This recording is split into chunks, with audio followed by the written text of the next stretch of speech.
Begin tonight in Hanover County at a scary crime investigation unfolding there. 5 teens and 2 adults accused of luring a teenager into a secluded area, then beating and robbing them. Raven Brown is in the Honey Meadows neighborhood with more details. Well, deputies say the assault took place right up this walking path where they say the victim was lured and then beaten and robbed by people who they believe he thought was his friends.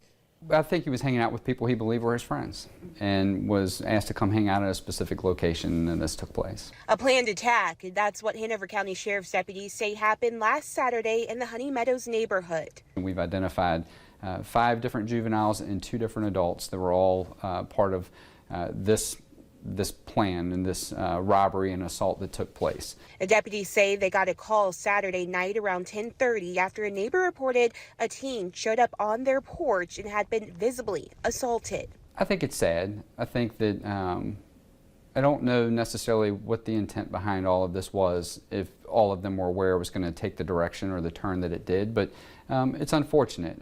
It's unfortunate when a group of people deviate a plan to physically harm and injure somebody else, and especially in a situation like this.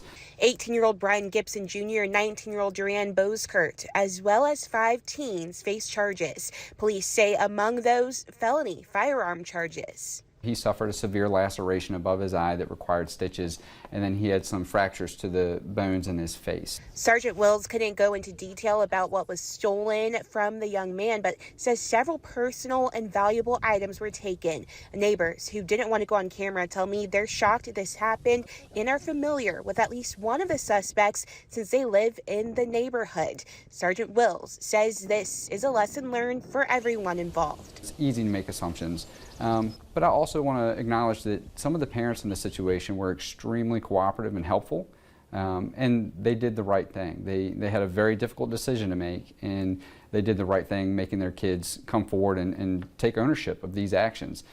So it's not always a kid grew up in a bad home with bad parenting. Sometimes kids just make bad mistakes, bad decisions, and that's what I think we have here.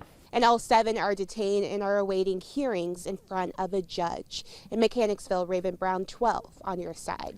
Now it's